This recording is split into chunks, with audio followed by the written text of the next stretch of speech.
first ever MFI virtual book club. We're coming to you live tonight from our secure underground studio just outside of Boston.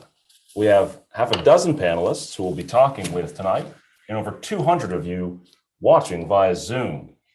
Now make sure to put your comments in the chat and ask your questions in the Q&A section of the Zoom app. We'll do our best to get to them as we go along. The book we are exploring together is Live Not by Lies by New York Times bestselling author Rod Dreher. We'll be having this conversation for the next 90 minutes and the following two Tuesday evenings. On the final evening, Tuesday, March 30th, Rod Dreher will be joining us live via Zoom to talk about his book with us and give us the latest updates on what he is seeing and hearing. And the lies he is warning us not to live by in his book have only increased since it was published last fall. We are now a year into 14 days to flatten the curve and staring at the prospect of a second Easter Sunday in a row with churches not fully open. I'm getting calls from people who are being threatened with losing their jobs if they don't use the preferred pronouns of a newly transgendered coworker. And Cambridge has become the second city in America to legally redefine marriage and family to include polyamory. And that's just the past couple of weeks in Massachusetts. So you can see why there is a lot of interest in a book entitled Live Not by Lies. My co-host for this book study is Alana Stubblebine, and she just finished leading her own book club study of Live Not by Lies with her Refresh Women's Ministry. It was very popular. So we're expanding it now for all of you, women and men. We just ask that you choose one or the other and stick with it. Alana, tell us briefly why you chose this book for this time. Yeah, so we did this in February with our women's ministry, and there was such a great turnout. In fact, right now I'm trying to get this book into the hands of everybody I know. But the basic feedback that I got is that women and families are just really discouraged right now. They've been let down by institutions, the schools, the churches even, and they were so encouraged just to have a safe space to talk about these issues that's on everybody's mind, everybody's heart, but they've been silenced, and this book allows them a safe space to talk about this stuff. This is a virtual safe space to discuss these things, which can be very bewildering at times.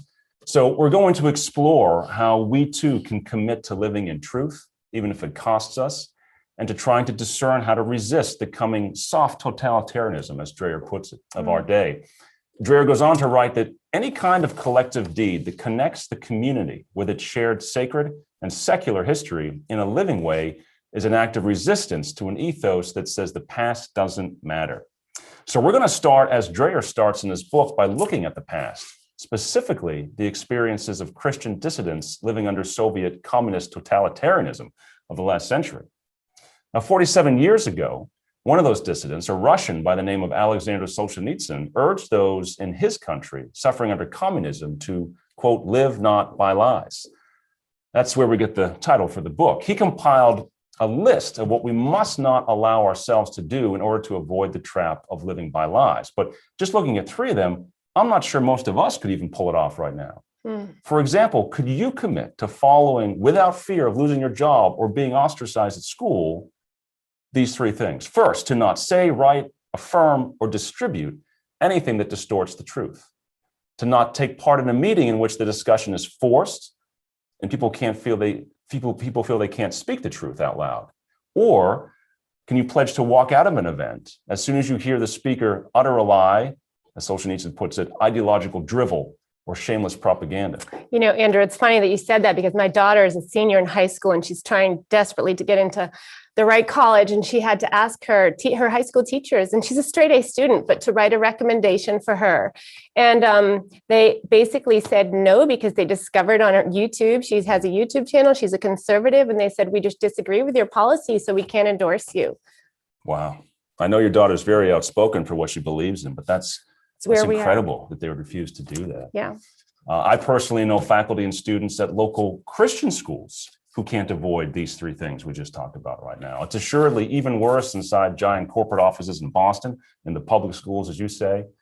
But as crazy as it is to have to compare our experiences in 21st century Massachusetts to the lives of Christians under Soviet communism of a generation ago, we can learn from their experience how to resist.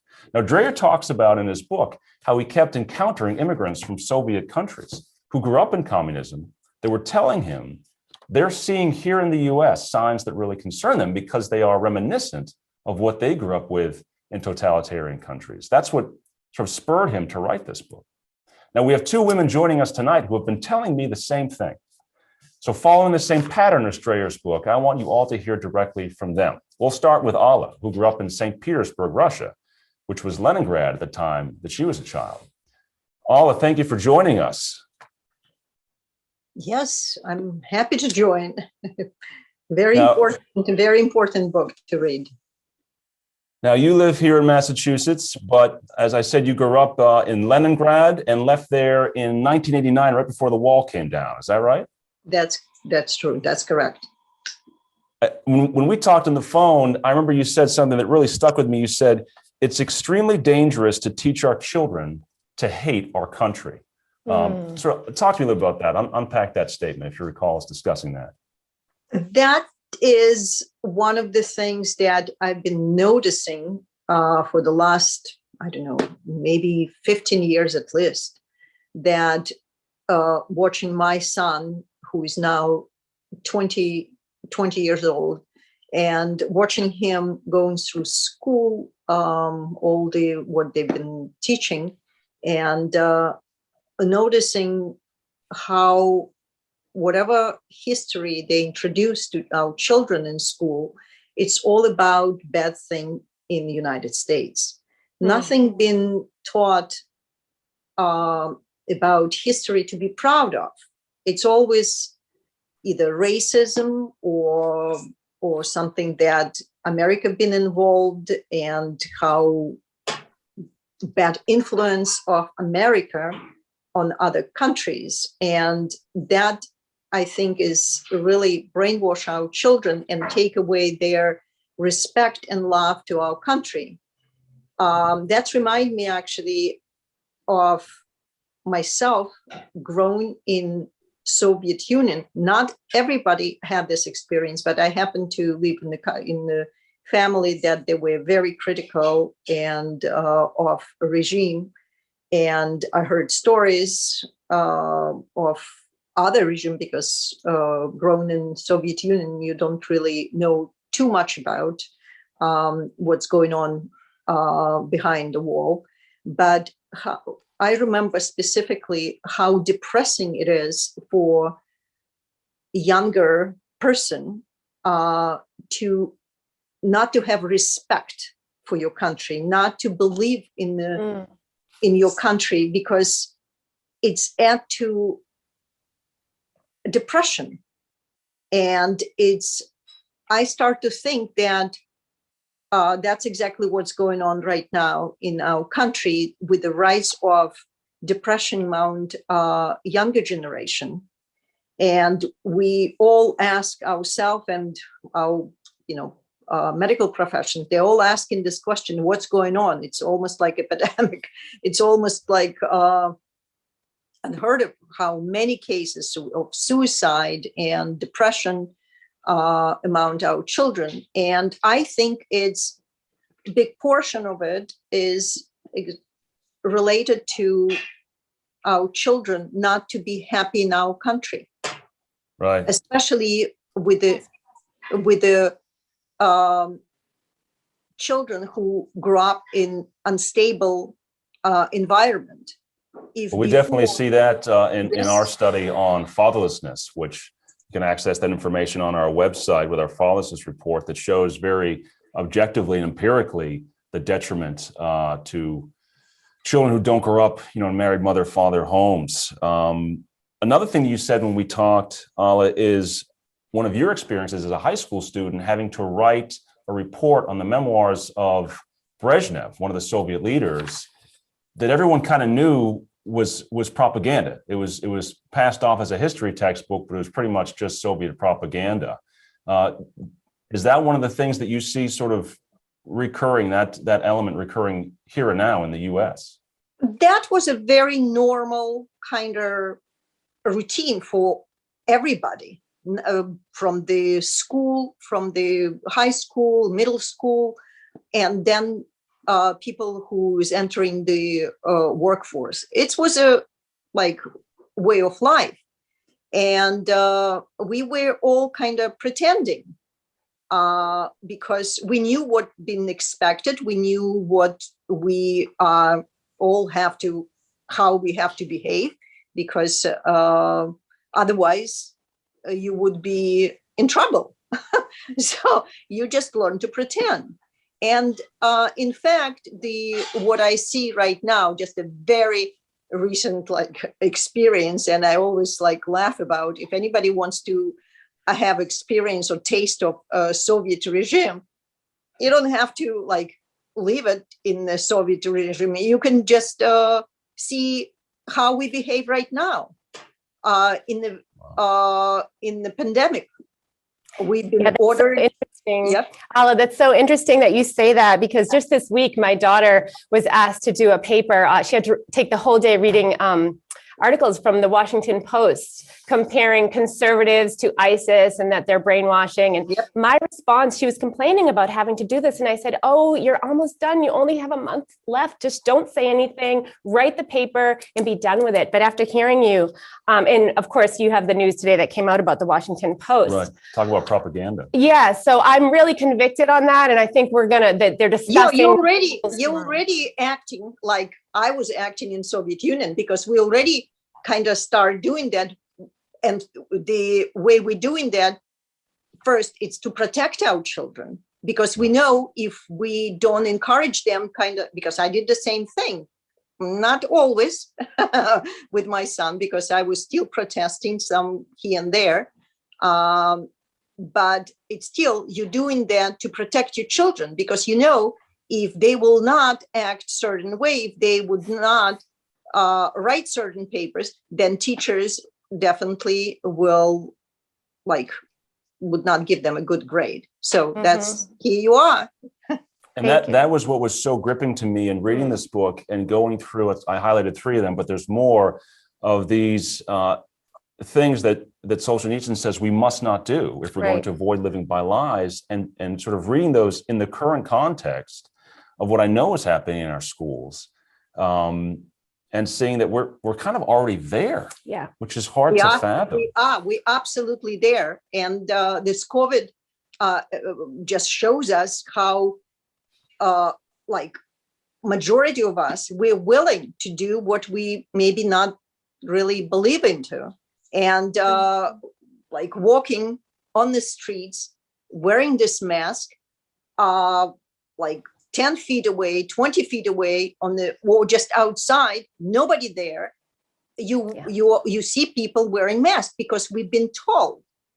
And that's already, I can see that it's a behavior that it's very common in the Soviet regime, because if government told you certain things, that you have to behave certain way, and if America, maybe 20 years ago, 30 years ago, people will be arguing about it to say, oh no, it's my personal liberty. Now it's most of us, we're just putting this mask and pretending that's how we that it's all good. So we already have taste of it. That's what I would say.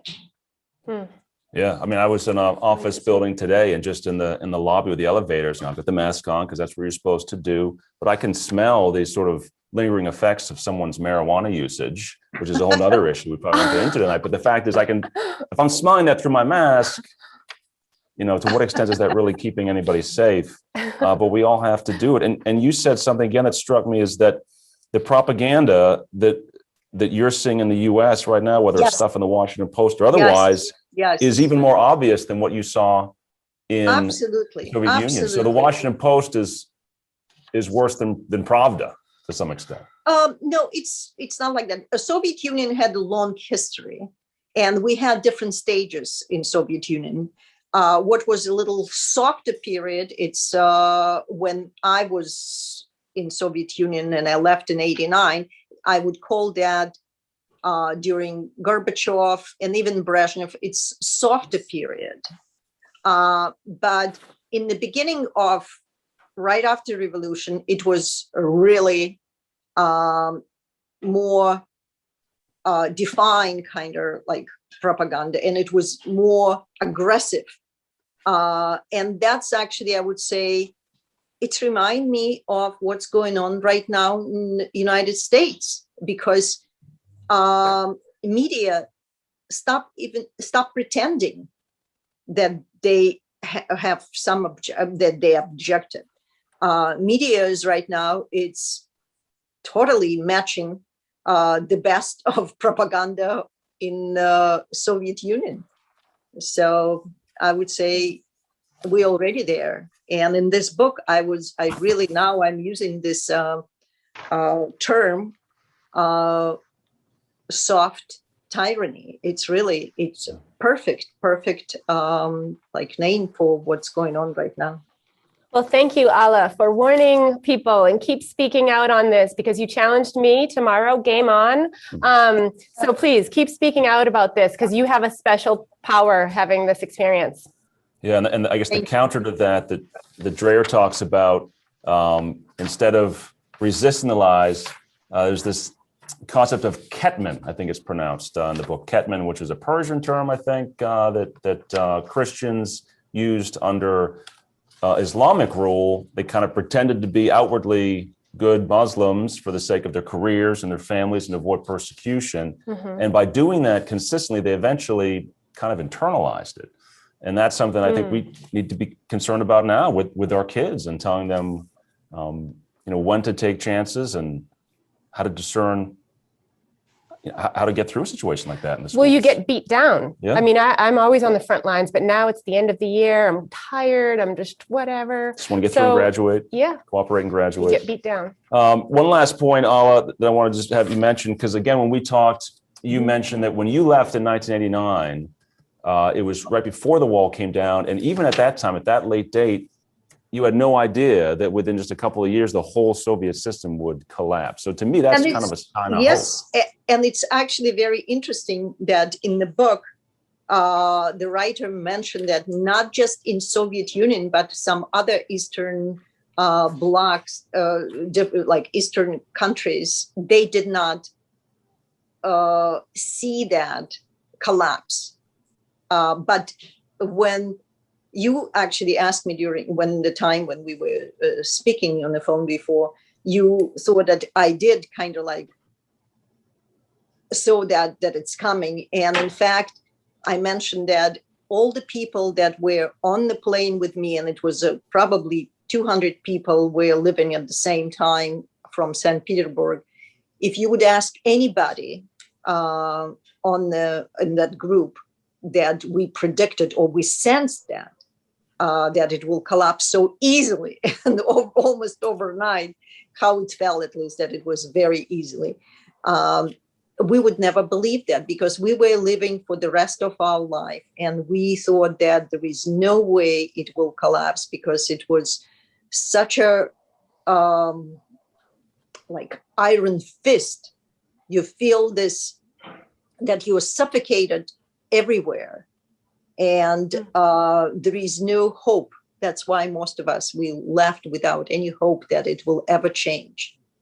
So that's that's a helpful reminder. I mean, I always have to think, as we face oftentimes a lot of losses in the culture wars, and if you look back at history, the Nazis were supposed to have a 1,000-year Reich that lasted, I guess, less than a decade, give or take, maybe 15 years, depending on count it. And Soviet communism collapsed in about 70 years. It's still too long. It's still too long. Of course, right, exactly. Yes, it's still too long. And in the process, too many people, innocent people, people who are not even were political. I had relatives, my great-grandmother and 3 of her children, 4 actually, 2 were shot. She spent 10 years in prison without even knowing what she was sent for. So that's actually one of the things, the biggest tragedy, that it's people who are not even political, who were just raising their families. But when the system is so, it's a dictatorship, and it's also the people, it's changed the peoples into zombies. And that's what I see right now. If Yeah. you like hear some demand of some groups, you just wondering, like, are they for real? Is it serious? And that's what I'm afraid of. People, they just turning into like tyrants. Well, hopefully we don't get to that point. I guess there is sort of the reminder that systems built on lies do not last. Whether it's a decade or 70 years, or hopefully what we see going on here, a lot less than that. Following conditions tilled the ground, readying it for poisonous ideas planted by ideological activists. So I thought we could do this little fun activity and go through this list to diagnose and see if we're here, if we are ripe for this soft totalitarian, which is coming. So the first one on the list was loneliness and social atomization. And feel free to chime in, the panelists too, if you see examples of this happening in society today. But Andrew, would you say? Yeah, I mean, I think that was true even before the COVID lockdowns, and certainly now that people feeling isolated. And over the last year, we've been physically cut off from each other, and you can only do so much via Zoom. So that one, I think we certainly are seeing. Then the second one that she talks about is the loss of faith in hierarchies and institutions. I mean, that is absolutely true. I was interviewed by a Boston Globe reporter a few weeks ago about this new appointee to the Health and Human Services Department, who is a man but identifies as a woman. And we're all supposed to call Richard Levine, who was married to a woman and had 2 biological children, we're supposed to call him Rachel now and refer to him as her. And if we don't, I'm not going to lose my job, but I'm sort of privileged in that sense. A lot of us could for exactly that. And yet that man, who is in constant denial of objective biological reality, is going to be in charge of making major medical decisions for the entire country. So talk about a loss of faith in institutions. And you think about the teachers' unions right now, and even the churches right now. People are losing faith in the churches as an institution. So it's a sad time. And the third one was this desire to transgress and destroy. I certainly see that in sort of the LGBT movement and the sexual revolution. I mean, some of them openly brag about being transgressive. I didn't watch the Grammys last night. I saw an excerpt, which is plenty. Talk about transgressive. So we definitely see that element as well. Well, just the burning down of buildings, just Bed Bath & Beyond this weekend, and just destruction and just the need to go destroy things for no reason. And then there's the willingness to believe useful lies and a mania for ideology. I mean, I think we're definitely seeing that, the way things with sort of critical race theory and BLM just swept the entire nation. The twisting of our history, the tearing down of statues, which is again suppressing inconvenient histories, as well as that destructive impulse. So all very concerning stuff. Yeah, I loved, they talked about the facsimile of connection. That we're getting this false connection through Zoom, but it's really fake, and it's leading us to this place of loneliness and isolation that is just so dangerous and makes us ripe for this clinging to this totalitarian mindset.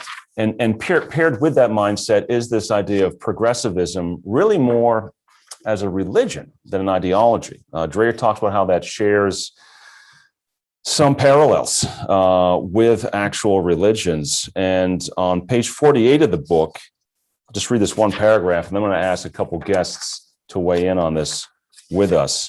On page 48, the last 2 paragraphs, it says, "The modern age is built on the myth of progress. By myth, I mean that the concept of historical progress is foundational to the modern era and built into the story we tell ourselves to understand our time and place in it.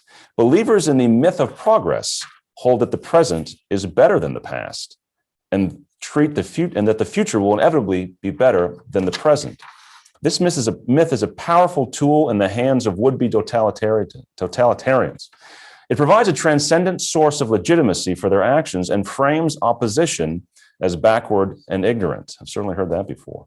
Understanding how communists manipulated the myth of progress is important to grasping how today's progressives roll over the opposition.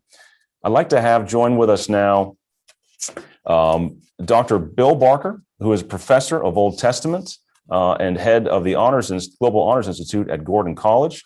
Bill, thank you for joining us. And also Adam McLeod, who is a professor at Faulkner University an attorney and author of The Age of Selfies, to talk about both progressivism as religion and also because Adam's with us a little bit early out of sync because he's got a hard end time for another appointment at 8. He's going to be sharing a little bit about what we're facing with woke capitalism, how this progressivism as religion has catechized whole sectors of our economy, really, and not just Silicon Valley. But let's start, Bill, if you could talk to us about how you see progressivism as kind of like a religion.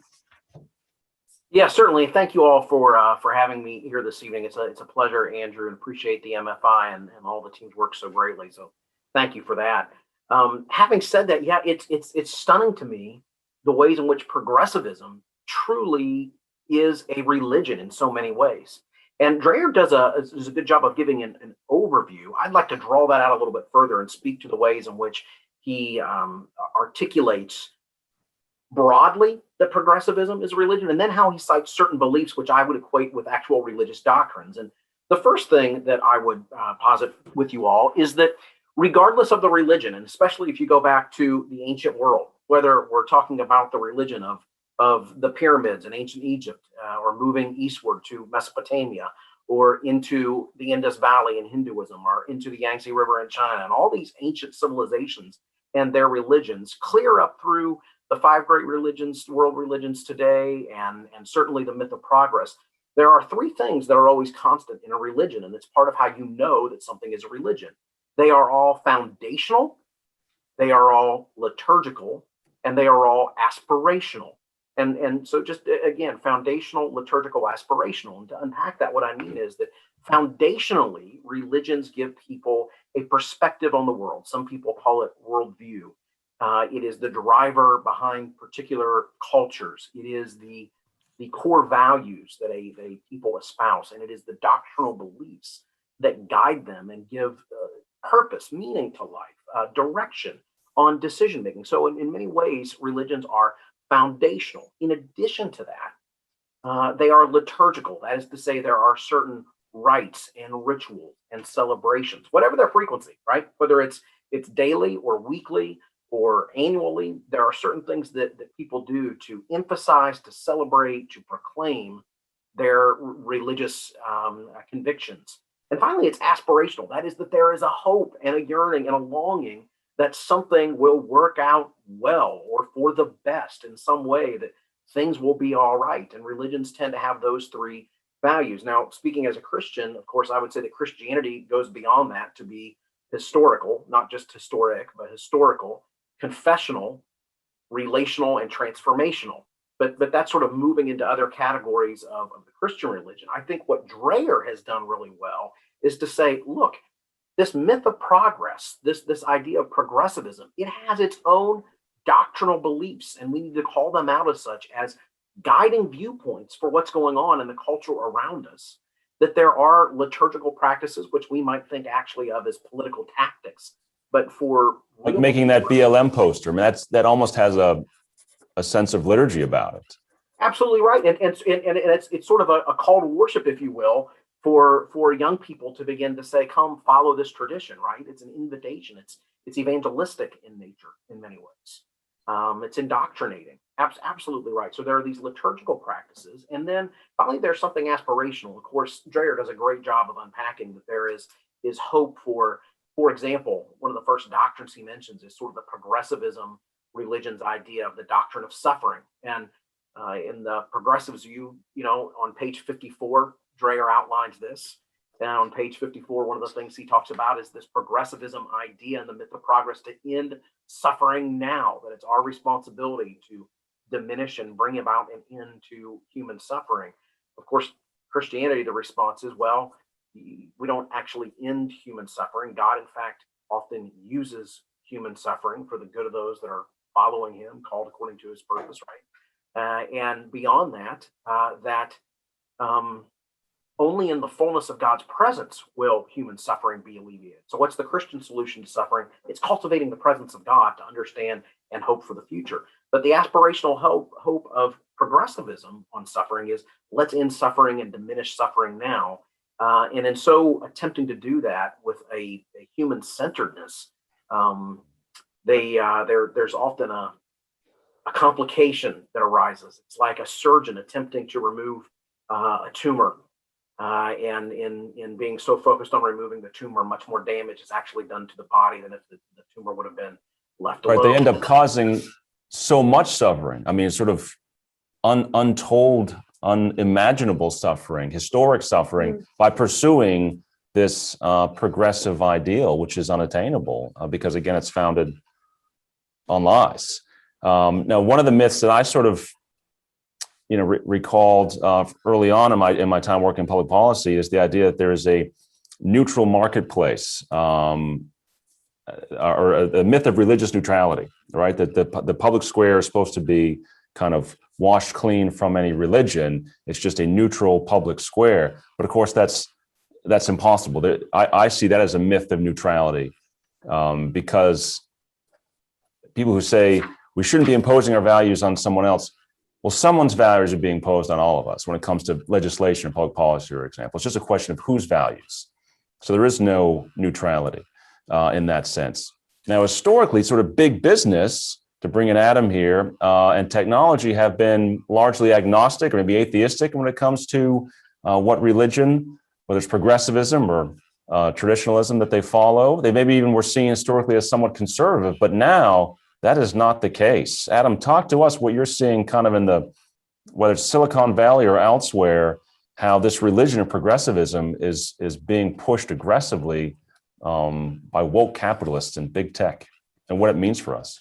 Yeah, I think this is one of the aspects of what Dreher calls soft totalitarianism that's taken a lot of people by surprise, in part because for most of our lifetimes, capitalist institutions of finance and corporate management we've tended to associate directly with economic freedom, and freedom is inherently antithetical to totalitarianism and tyranny, right? And so it's just been an identity proposition. But if you look historically, actually, that's kind of a luxury that's rather anomalous in history. A lot of times in history, we've seen commercial enterprises that have been tyrannical. And if you look at the guilds in the medieval republics on the Italian peninsula, if you look at the stationers' company in 16th and 17th century England, these monopolies that exercised really economic power to silence dissent, to steal other people's intellectual property, which is exactly what we're witnessing happening right now in Silicon Valley and boardrooms in Fortune 500 companies. And so we need to really think carefully through this identity proposition that we have between capitalism and economic freedom. And what we're witnessing right now is that they're not necessarily the same thing. Especially where you have some of these companies that are so big. I mean, I grew up studying American history, and there'd be the trust busters and antitrust legislation from maybe 100 years ago or so, and maybe more. And it just seemed like the distant past. And now, between Google and Facebook and Apple and Amazon, I mean, try to live your life without using those four companies. Yeah, and unfortunately, the modern history, of course, is the use of, if we have monopolistic commercial enterprises, the solution is to make government bigger, right? Right. And so we have this sort of catch-22. But again, if you look at history, historically the best solution to abuses of monopolistic commercial power was just to strengthen property rights, to strengthen rights of contract, to strengthen economic liberty. So this was the solution in the Italian republics. In Florence, for example, the solution was to create patent rights and property rights. So to strengthen the rights of the individual over against these bigger entities. Individuals, smaller businesses, family businesses, the church. That's really the way we need to rethink of this. Is what's happening right now is these massive economic institutions are centralizing power and abusing their power to take away the civil rights, and infringe the civil rights of smaller associations and groups and communities and individuals. Yeah. No, Adam, I was going to say it's getting confusing too, because in the classroom, the teachers were comparing, Trump to a fascist, and my daughter kind of raised her hand and said, "But is it in fascism? Don't they take away your right to speech and silence you?" And that's what they're doing to Trump. And he said, "Yeah, but they can do that because it's a private company." So all of a sudden, it's confusing, right, for these kids to understand what fascism is. And right, we talk about free speech in the First Amendment because typically, historically, the threat was from government entities, with the police powers suppressing your speech. But these companies, like Twitter kicks the sitting president of the United States off of its platform. It's a private company. They're legally able to do that. But the reality is they have as much power in many ways as the government entity would, but they're not covered by the First Amendment. Same thing goes for... Yeah. Oh, yeah. Well, they're not, but they are covered by public accommodation laws. They are covered by laws which allow you to sue publishers for defamatory content. And this is fundamentally the problem, is these companies want to have it both ways. They want to say, well, we're just a neutral platform. We're not publishing anything. We shouldn't be held liable under laws of general applicability, like public accommodation laws, and we shouldn't be liable for defamation. And yet they are discriminating. And yet they are choosing what gets said and by whom. Your example of Ryan Anderson's book being deep sixed off Amazon without really any explanation at first, and then when they finally got one, it clearly wasn't very satisfactory. This is enormous cultural and economic power that these companies are wielding, and there are legal solutions to them. And these legal solutions involve lawyers and lawmakers rehabilitating classical economic liberties like rights of contract and association and property. Well, and you have these corporations funding these social justice causes and funding the campaigns. In the voter boxes in the urban areas, there's so much integration with their funding a lot of this stuff. So it really is getting tricky.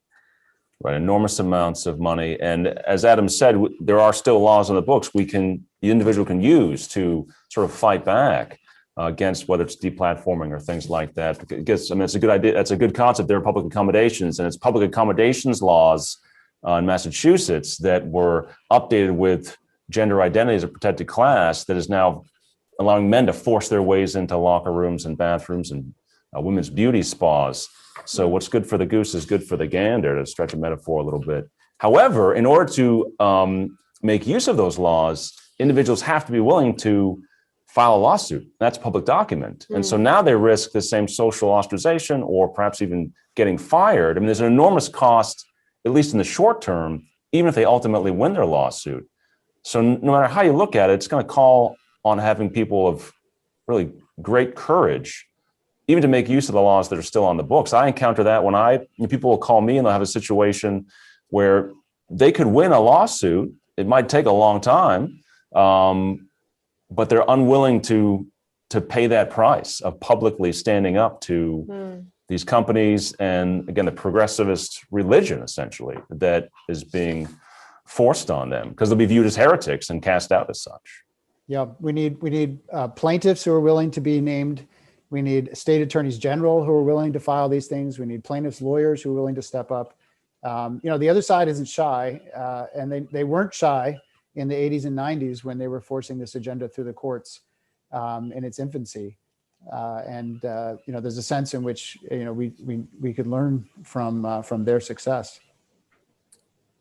Right. They definitely weren't shy about what they were doing. And I think the good news is you and I are both attorneys. We've kind of watched the courts over the last 4 years. There's been a lot of good judges appointed, and hopefully we can make use of those as a bit of a backstop to all this craziness.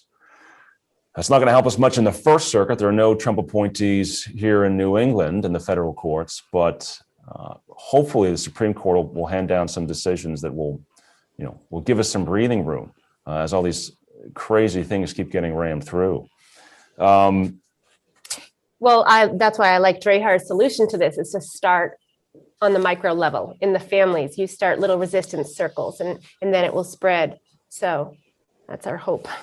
Yeah. Well, thanks, Adam. I know you're probably going to go in a few minutes. I appreciate you joining us. I want to jump now to another attorney, Michael Gilleran, who is vice chair of the board of MFI. He's also on the board, I think he's also vice chair of the board for Thomas More College. in southern New Hampshire. I asked him to talk to us about this idea of progressivism as religion as well. Mike, can you hear us? I can, Andrew, and thank you for having me. Let me first say that progressivism is the dominant religion of our time and has been since the 1770s. It's not any Christian denomination. It's not a religion many people have ever even heard of before, but it is the dominant religion. It is the dominant view of human existence in the Western world since the 18th century Enlightenment. Now, let me first explain why I'm here to talk about this. This subject was the subject of my course of study in college. I studied under a professor, Robert Livingston, and Robert Livingston was a student at Union Theological Seminary of someone named Reinhold Niebuhr, a name probably not many of us know today. Reinhold Niebuhr was the preeminent scholar on the idea of progress since the Enlightenment and into the 20th century, the preeminent world scholar on this subject. And so I studied under one of his students in college and wrote my senior thesis on this subject and studied practically everything Reinhold Niebuhr wrote for 2 whole years. And so I have an intense interest and hopefully some knowledge on this subject. And here's what I'd like to talk about briefly. How much time do I have, Andrew? About 5 minutes, and we can circle back too if we have more time. Don't say circle back. What is Okay. a religion? Let me first very briefly discuss that. A religion believes there's some, I'm going to do it very briefly. A religion believes there's some form of evil. We all know that life is fallen. We've left the garden. Even secular people know that life is fallen, and there's some evil that explains that fall. There's some form of repentance that helps us try to overcome the evil, get rid of it. And there's some form of salvation. So there's evil, repentance, and salvation. In the pre-Enlightenment view, the predominantly Christian Judeo view was that, and please bear with me for a second because I'm going to use some terms very quickly. Essence precedes existence. Essence precedes existence. Man has an essence, and that essence is sinful. And man is dominated by this essence. His being is dominated by this essence. And I use the word sinful. We could also use the word selfishness. I won't go into all the details, but Niebuhr and others discuss the ancient Christian Judeo view as to why this is so. It stems from our finitude, our anxiety, fear of death, and therefore our will to power to overcome finitude and anxiety. And the will to power is the desire for privilege, for power, to identify our purpose in this limited world with the purpose of the universe. Let's call it the purpose of God. Another term for this will to power is ideology. We've heard that word before. So essence precedes existence. And finally, the old Judeo-Christian view said, we are moving toward an end point. We are moving toward the Messiah. In the Christian view, we are moving toward the second coming. History has a purpose. It has a meaning, and it is moving toward salvation. The Enlightenment turned all of this upside down. The Enlightenment, where this is where the idea of progress began among people, philosophers called the philosophes, who were French philosophers. And the leader among those was someone whose name you heard long ago, Jean-Jacques Rousseau. Jean-Jacques Rousseau. And he invented the idea of the tabula rasa, the blank slate, the tablet erased. There is no essence. There is no essence. Essence doesn't even exist. All we are is existence. No essence, no sinfulness, no finitude, no anxiety, no will to power, no ideology. We are just blank slates. He got this idea from anthropology at the time, which studied what Rousseau called the noble savages around the world who had cultures different than our own. And their cultures were different. Therefore, there was no essence, there was just existence. The sources of evil, according to Rousseau, were such things as property, nobility, monarchy, lack of knowledge. And if these sources of evil could be overcome, because we are in part blank slates, tabula rasa, and they could be overcome. So human beings could be perfected, progress, change, not held back by selfishness. And along with the views of Jean-Jacques Rousseau came the views of others who developed a secular idea that history is moving toward an endpoint. So Mike, if I can just jump in right there. Again, you talked about property, I guess in the case monarchy, probably also the church being seen as obstacles to recovering this blank slate of liberation, and lack of education being one of the problems. I mean, really, that's, I think, what we're seeing again. What we're seeing again right now is that traditional institutions, particularly those tied to faith or family, are seen as obstacles to progressivism. I know parents are seen as obstacles by the public schools when it comes to anything with the sexual revolution. I mean, praise God, parents usually are obstacles to the sexual revolution for their kids, but that's how they're viewed as by the schools. And any of these ills that we have, the solution is always, well, just more education. Right. Because means more funding for the teachers union. And interesting that he said property ownership, because now you need ownership. If you want to be able to stand up for truth, you need to own your building. You can't be renting or leasing. You're going to get kicked out. You're not going to be able to lease. So you need to be able to own property. You need to have funds in order to stand for truth. Right. Let me just take the second piece of the Enlightenment. The view was, again, like Christianity, like Judaism, history is moving toward a secular endpoint. And there's an engine built into history, which is not the Messiah. It is developed by a German philosopher whose name is Georg Hegel. And that's called, you've heard it before, dialectical materialism. Thesis, antithesis, synthesis. History has a built-in machine that is moving toward secular perfection. This view of the built-in machine in history was further strengthened by Darwin and his views of set forth in the Origin of Species and the Descent of Man, which is the survival of the fittest, and that biology is moving toward a kind of perfection through natural selection and random variation, which brings about the survival of the fittest. These views of Hegel and Darwin fostered the view that history is an engine moving toward perfection. So the Enlightenment view was we are blank slates, we can remake ourselves, and that history is moving toward salvation. I'm going to briefly discuss now the examples of this, which we can easily all understand. One is Marxism. What's the evil? Private property and class. How do we fix it? How do we repent? We eliminate private property and class, and history will bring about the engine of history. And of course, Marx relied intensely on the works of Hegel, the thesis, the antithesis, and the thesis, the antithesis, and the synthesis. He believed that Marxism was inevitably going to triumph because of what Hegel had said. So the evil is private property, get rid of it. We will change the form of social organization to get rid of these things, and history will drive the result. The appeal to history, the appeal to the future, the appeal to something far away from our present time.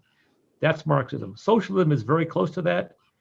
This evil is private decision-making, especially in the economic world. Get rid of private decision-making, repent of it, and history will drive you toward, again, a kind of perfection. The experts will make those decisions for us, right? That's where we're headed.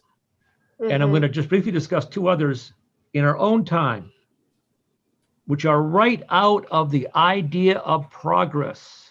They're right out of it. The social justice viewpoint is the idea of progress. Right. The evil is any form of equality, lack of equality, or lack of equity. These are the inherent sources of evil in society, lack of equality and lack of equity. If we just transform society, history will drive us toward a secular salvation, a secular perfection. This is religion. Right. It is social justice is religion. There's another one that's very similar to it, which is in many ways the opposite of it. It's called identitarianism or rampant individualism. Yeah.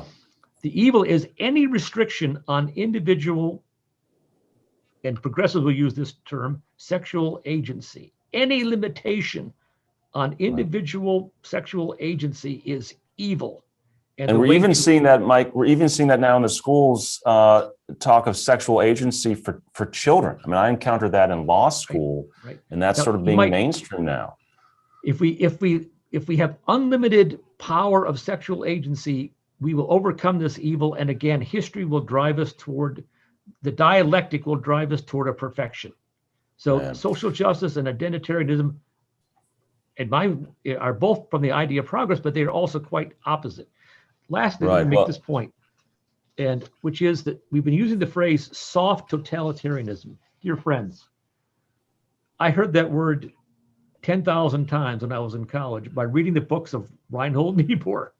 And he is the one, not Dreher.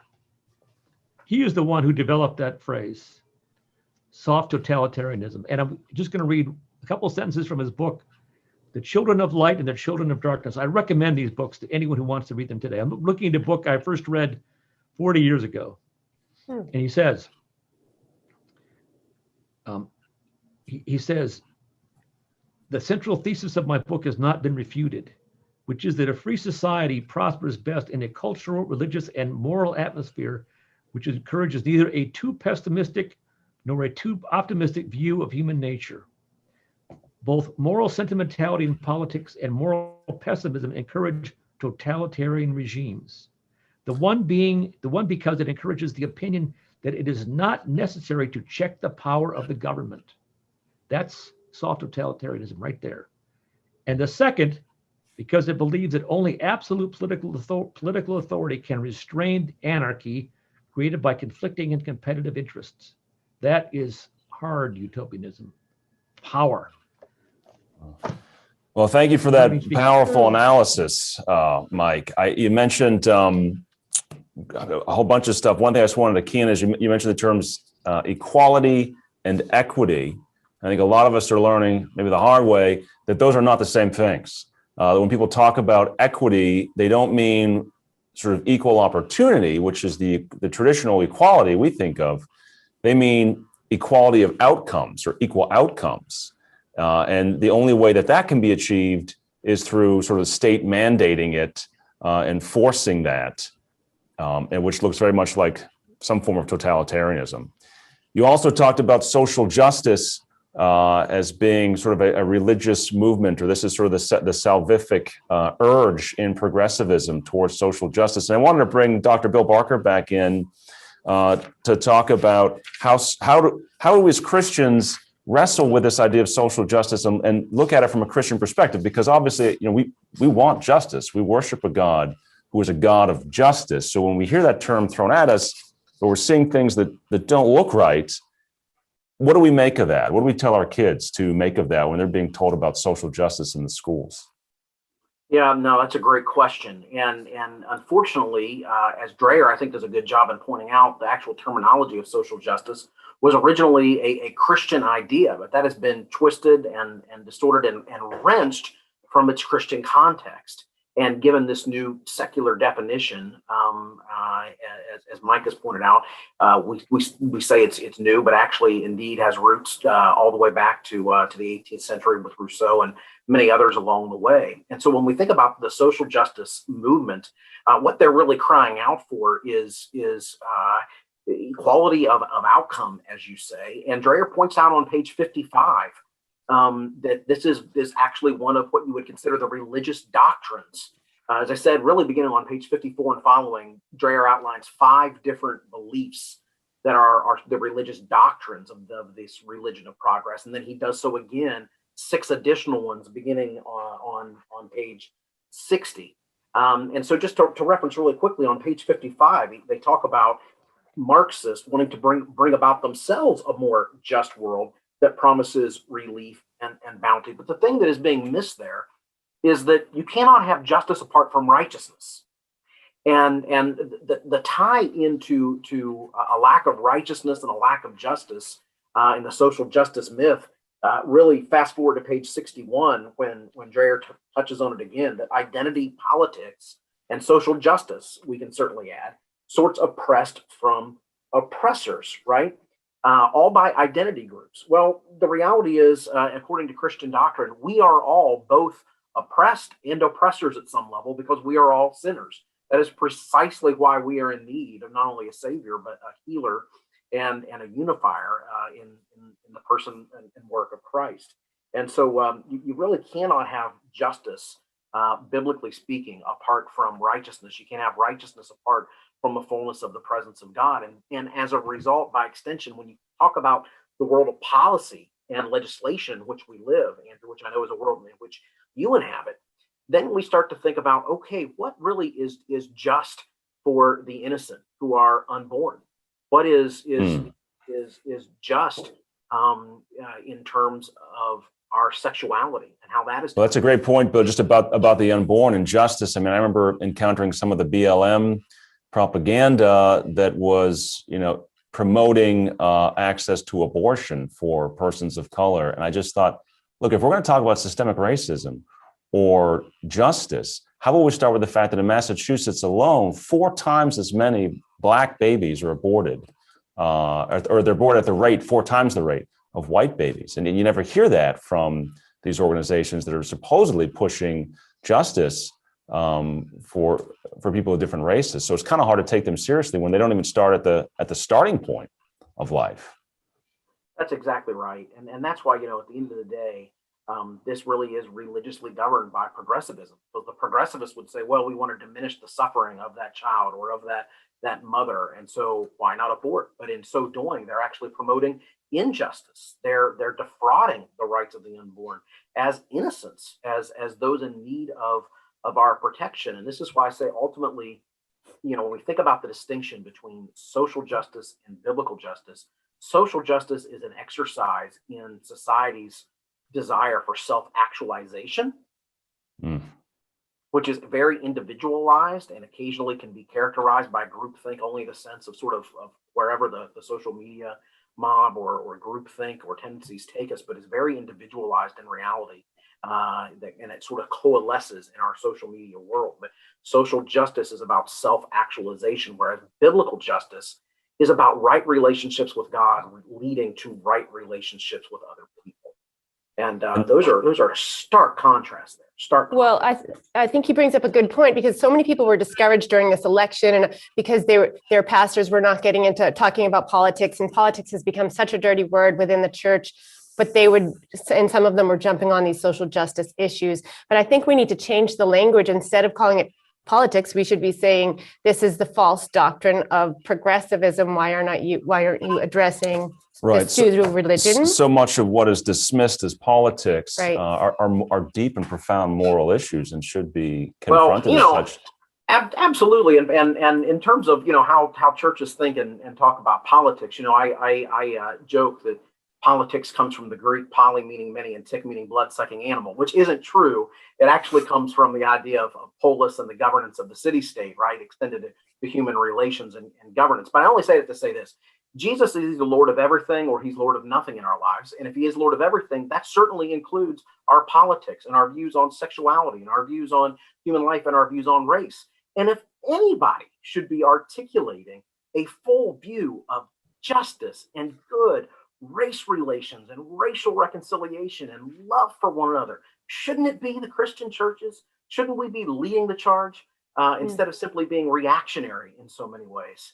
And so I think that when we have that full view of biblical justice, yeah, we're saying racism is wrong. Yes, we're saying we need to have racial reconciliation, but it's a matter of how we achieve it based on our religious view, which is foundational, liturgical, aspirational. As we said at the very beginning of our time here together on the progressivism as a religion, and boy, as I said, stark contrast.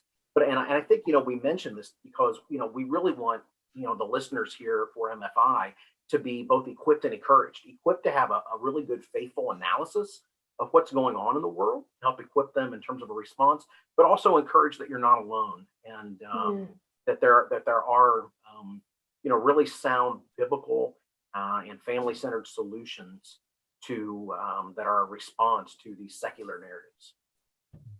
Bill, one of the things you said helped sort of stitch together for me some of what Mike was saying about sort of the movement for social justice and this urge of radical individualism and sexual liberation as being in some ways opposed to each other, but they're really kind of flowing together, and it's known as intersectionality, or as Dreher calls it, the ecumenicism of intersectionality in this sort of progressive religion. And that is that social justice, like Marxism, as I understand it, views the world in oppressors and oppressed. And so the movement for social justice is to sort of, I forget who said this, but afflict the comfortable and comfort the afflicted. So to shake up that table so that the oppressors are no longer oppressing the oppressed. But who are defined as the oppressed in the social justice sort of pantheon? And that's all of these sort of radical sexual groups or people divided by race. And so they kind of are all woven together and labeled as the oppressed, and everyone else, is labeled as the oppressor, not in the sense even as much by economics, but by, or class, but by, skin color and beliefs. So that you could have, you grew up in West Virginia, Bill, so you could have somebody in West Virginia who's poor and uneducated, but because they're white and go to church, they're the oppressor. And some, an elite transgender woman of color in Manhattan would be the oppressed. Yeah, absolutely right. And this is really what Dreher is getting at on page 61. He does talk about the oppressed and the oppressors, but notice that it comes after the prior point. And this is why you have to have oppressed and oppressors in the social justice movement and ideation. Because the prior doctrine that Dreher cites is there is no such thing as objective truth, there is only power. And if there is only power in place of truth, then you have to have a construct of those who are in power that need to be toppled and those who must strive for power. Again, radically contrasted to the doctrine of Christianity, which says, well, there is objective truth. And in fact, it is from the truth from which all power is freely given according to his good will. So we need not struggle for it. We submit to the Lord's power and direction as well as his truth. And I'll just say, I really appreciate all that Mike shared. He gave listeners a real gift there in giving not only the background to progressivism as religion, but to intersectionality from Rousseau up through the present day, and his touching on essence versus existence. And that really is core to what Dreher is touching on page 60 and 61. And so, those are the intellectual roots. And then when we move sort of into the pastoral and political applications in today's world, this is tough for our families. And that's why we need to know that background that some people may say, well, this is very academic and very esoteric. Yes, you need that background to be informed about how to best equip your children as they're encountering this in the schools and in social media. Well, thanks to both of you for that. And I want to make sure we have enough time to talk with the last panelist I'm going to introduce, Shuang Stop, who works with big tech and big data and really understands what those elements are doing to us. Alana, if you could read that one paragraph we talked about on page 93 that kind of sets this up again. It's in chapter 4 of Capitalism, Woke and Watchful on page 93. Sure. Finally, big business's embrace and promotion of progressive social values in the emergence of surveillance capitalism, the sales-directed mining of individual data gathered by electronic devices is preparing the West to accept a version of China's social credit system. We are being conditioned to surrender privacy and political liberties for the sake of comfort, convenience, and an artificially imposed social harmony. This is the brave new world of the 21st century. Shuang, thank you for joining us. Can you hear and see us okay? Are you online? Yes, I can hear you fine. Thank you. All right, great. Well, look, you've actually been helping me with some of our data questions, and I wanted you to kind of share with us, as we talked about on the phone not too long ago, the concerns that you have with the capabilities of sort of big tech and these data companies and what they're doing with the data they have on us. Yeah, it's a little hard to follow the two speakers before me. I'm no scholar. I only have my work experience to draw on, and I am also first generation. I was born and raised in China. So like two other speakers in the beginning of this session, I also have some of my personal experience for having lived and educated in a communist country, right? And escaped to come here thinking that I have left it all, only to find myself yet again struggling with the socialist communist system chasing me here and turning the great country that I love into something that makes me feel heartbroken. I am in this digital world, and I'm quite involved in the digital technology. I have worked for large technology companies, and I am very closely connected with all the large digital vendors in my day-to-day life. And I see that, and not only in the professional world as well as in my personal world, they came out as a way to very softly, very gently, very gradually wowing the consumers into feeling that they're providing this attractive user experience, right? Starting from Apple's smartphone. Before that, we all remember having this flip phone, but was it 2005, 2006, we started having this smartphone idea. Digital world came to wow us, and gradually, 15 years later today, we are at this stage where we think that we are having so many things free given to us. Unbeknownst to us, nothing is really free. What we think is free is not. That's right. There's a quote I came across recently right along these lines that says, if you're not paying for the product, that means you are the product. In other words, the information that these systems get from us is what they're after, and they can sell that and manipulate it.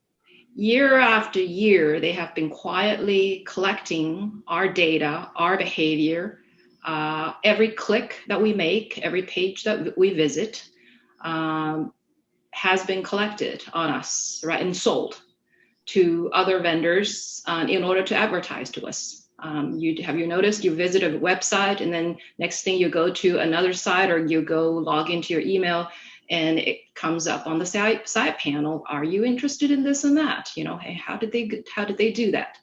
Right. So we have become very numb to this because it's happened so gradually and nothing shocks us anymore. It's kind of like a frog in a boiling pot of water. It just heats up gradually, and before you know it, you're dead.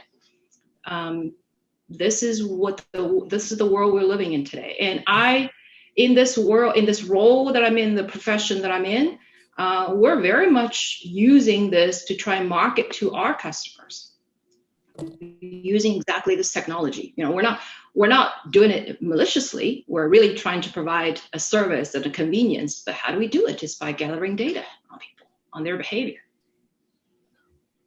I had someone who called me today who said they were trying to get off of all the Google products, so Gmail, Android phones, etc. And I know when you and I talked, you mentioned that you use Proton Mail now, and we talked about what Google is able to do. To sort of share a little bit with us what Google is capable of doing when you have a Gmail account, as so many of us do. Yeah, so we've always heard that Gmail actually, they read your emails that you send, right? What it really hit me is when the terrorist attacks hit us the few years ago, you know, starting from 2001, the 9/11, and then those events that followed. One thing that I read was that the terrorists, in order to send Gmail to each other and to communicate, they actually do not send it. They put it in a draft mode, okay, and then share username and password with each other so everyone can log in the same account from anywhere that they might be in and look at the draft, okay? So if you go try to compose an email, but don't send it, save it, it's in the draft folder, Okay, so they can go in there and actually read it, and they can update it and say so and so said this, added this paragraph, and so added this other paragraph. So until you hit the send button, it doesn't hit their server in the same way that if you saved in the draft. What it tells you is that if you do send it, then Google reads it. Well, which when you one? say Google reads it, I mean it's not someone sitting in a Google office, but they collect their it. software, their algorithms, right? Their scan software, through your emails. the server stores it forever, right? And it's stored in their cloud server, and then they can use their keyword search algorithms, keyword search, in order to pick out things so that they know you might be interested in X, Y, Z, and that's how they market to you. And this is how they sell their useful information to other vendors. So what are some of the things that we can do other than get a Proton Mail account, I guess, because they don't do that, or they pledge not to do that, or they have specific user terms? That's what they say that they don't do. Now, have I independently verified that? I have not, right? So that is just an alternative. I know that Yahoo, all these companies are very much in the social justice realm, so they probably do similar things. Proton Mail has been said they're not in the same league, and therefore, to be prudent, I have signed up for Proton Mail, and it is free. You can also have an additional secure version with a VPN, security on top of it. That is one thing you could do. Other things is to store things off. I have even gone as far as considering ditching my smartphone. It's a huge leap, right? Because my work, my daily life is very much reliant on it. I'm expected to be checking my emails anywhere I am, company emails, and respond to it. Microsoft Teams is on my phone.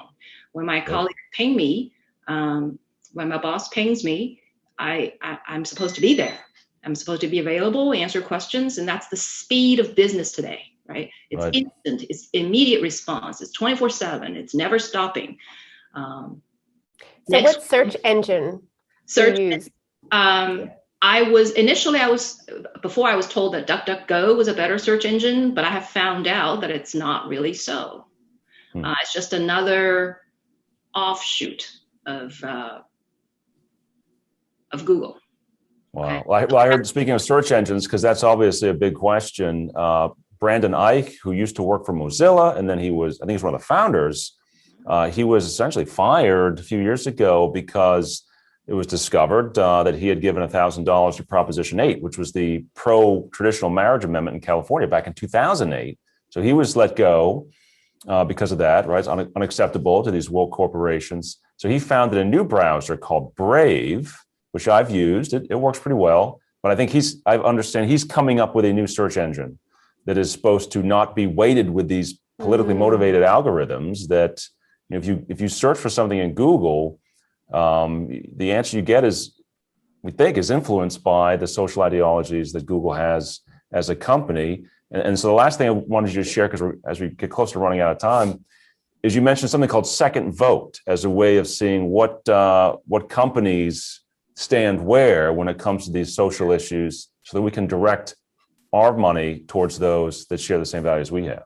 Right. I have been told about this website called Second Vote, and they score over 1,000 companies based on some key issues like Second Amendment, pro-life issues, a few others, and you can be scored from 1 to 5. 1 is very, very liberal, very progressive, and 5 is very conservative.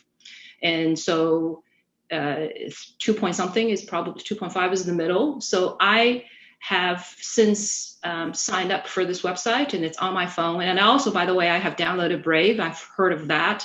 The user experience is not as crisp.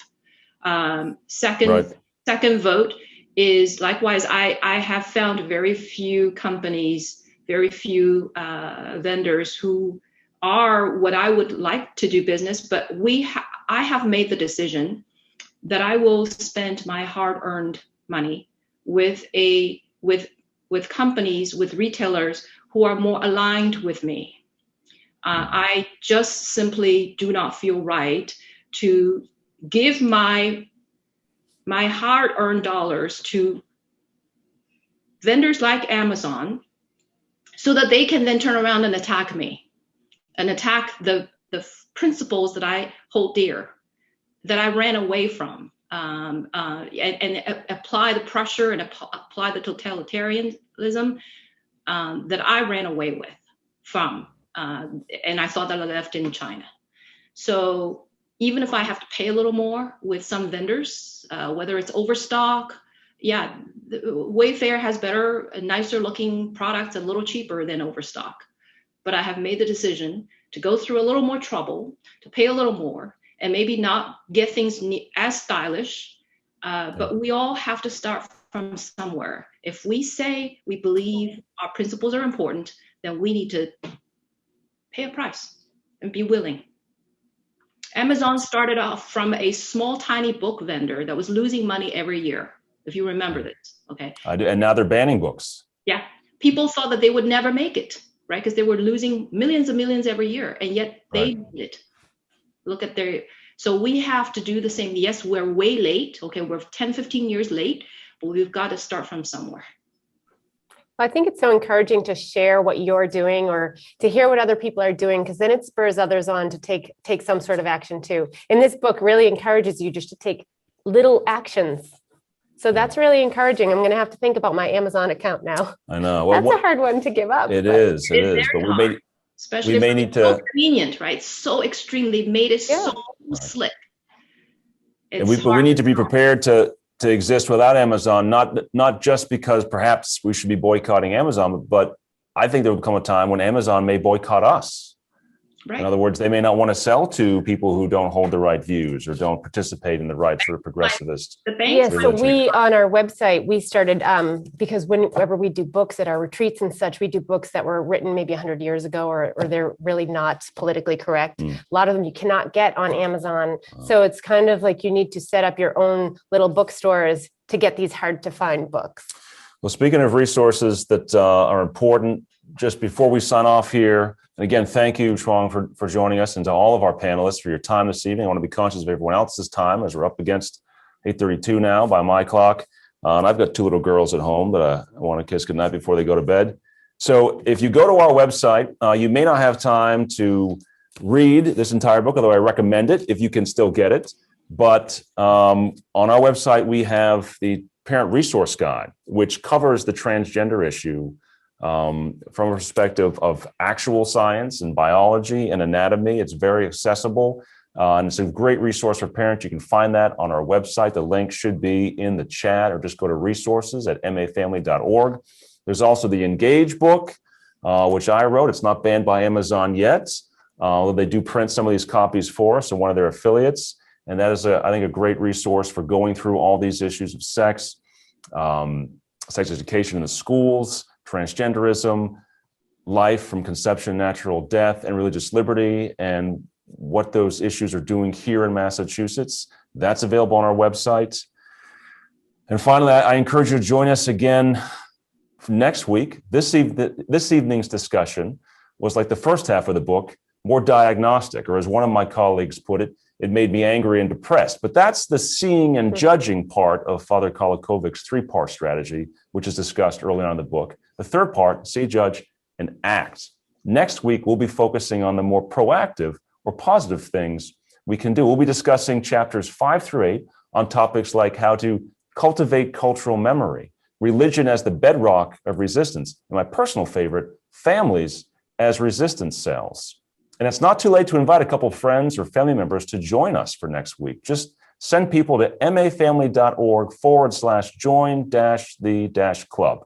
I'm sure that's in the chat. You've all got in your emails, mafamily.org/join the club. Have your friends and family members sign up.